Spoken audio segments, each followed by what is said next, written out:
Russia নির্বাচিত সরকারের সাথে কাজ করতে অপেক্ষা করছে বলে মন্তব্য করেছেন বিএনপির স্থায়ী কমিটির সদস্য আমির খসরু মাহমুদ চৌধুরী। আজ রাশিয়ার রাষ্ট্রদূতের সাথে বিএনপি মহাসচিবের বৈঠক শেষে তিনি একথা জানান। সকালে বিএনপি চেয়ারপারসনের গুলশান কার্যালয়ে বৈঠকটি অনুষ্ঠিত হয়। বৈঠকে বিএনপির পক্ষ থেকে দলের মহাসচিবের নেতৃত্বে ৩ সদস্যের একটি প্রতিনিধি দল অংশ নেন। বৈঠক শেষে সাংবাদিকদের সঙ্গে কথা বলেন আমির খসরু। তিনি বলেন, যেসব দেশের সাথে অমীমাংসিত ইস্যু আছে সেসব দেশ বাংলাদেশের নির্বাচিত সরকারের জন্য অপেক্ষা করছে। বিভিন্ন দেশের সরকারি বা বেসরকারি পর্যায়ে যারাই আগামীতে বাংলাদেশে বিনিয়োগে আগ্রহী তারা সবাই নির্বাচিত সরকারকে কমফোর্ট মনে করে অপেক্ষা করছে, কারণ অনেক সিদ্ধান্তই দীর্ঘমেয়াদী।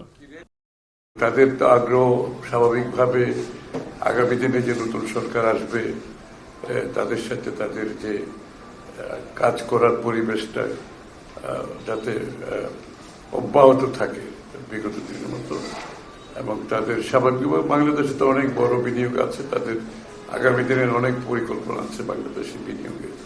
তো সেই ধারাটা তারা যাতে অব্যাহত রাখতে পারে সেটার উপর আলোচনা হয়েছে।